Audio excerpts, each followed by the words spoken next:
Imagine being asked to deliver electric shocks to someone for incorrect answers. This shocking scenario is at the heart of Stanley Milgram's obedience experiments. These studies reveal how ordinary people can follow harmful orders from authority figures. In the early 1960s, Milgram wanted to understand how people participated in the Holocaust. To explore this, he created a laboratory experiment that placed participants in a moral dilemma. Men aged 20 to 50 were recruited for a learning study. Each participant played the role of the teacher, while a Confederate acted as the learner. The teacher administered fake electric shocks for each wrong answer, using a shock generator labeled from 15 volts to 450 volts. As the experiment progressed, the learner reacted with grunts and pleas, culminating in silence after high-voltage shocks. When the teachers hesitated, the experimenter urged them to continue, insisting it was necessary. The results stunned Milgram. A staggering 65% of participants administered the maximum shock of 450 volts. No one stopped before reaching 300 volts. Distress was evident. Participants showed signs of sweating, trembling, and nervous laughter. Yet, they obeyed. Why did they obey? Milgram identified key factors.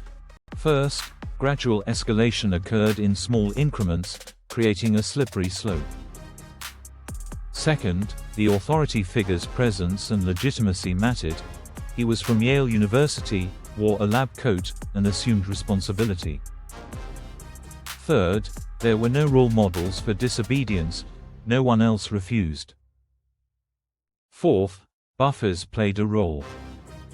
The teacher couldn't see the learner and thus felt detached from the harm.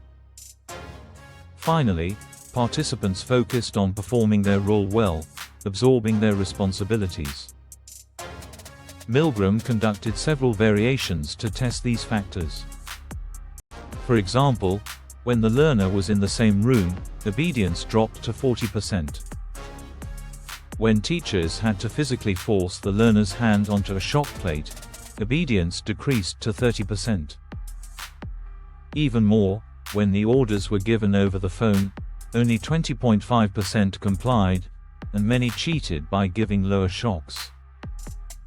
When encountering peer resistance, obedience fell to 10%. Moving the study from Yale to a less prestigious office still resulted in 48% obedience, shockingly high nonetheless. Modern replications raised ethical concerns about Milgram's methods. However, studies conducted with modifications showed similarly distressing results. For instance, Berger's 2009 replication found that 70% continued to 150 volts, very close to Milgram's rates. Other studies using virtual reality showed similar obedience levels, even with realistic avatars. Cross-cultural studies yielded comparable obedience rates in diverse countries. Thus, contemporary research supports that situational factors, not personality traits, drive obedience. Most people comply with authority, even when it leads to harm. These findings hold substantial relevance for social work. Social workers frequently face obedience dilemmas, such as following agency policies that may harm clients or conforming to discriminatory institutional norms. Understanding Milgram's findings can help social workers recognize authority's power and advocate for systemic safeguards. These include encouraging whistleblowing, fostering ethical reasoning, and ensuring peer support for resisting harmful orders. The lessons of Milgram's experiments are clear. Awareness is essential. Engage in conversations about ethical decisions and the importance of questioning authority. Take action today. Reflect on your own role within authority structures, and strive to create an environment that values ethical behavior.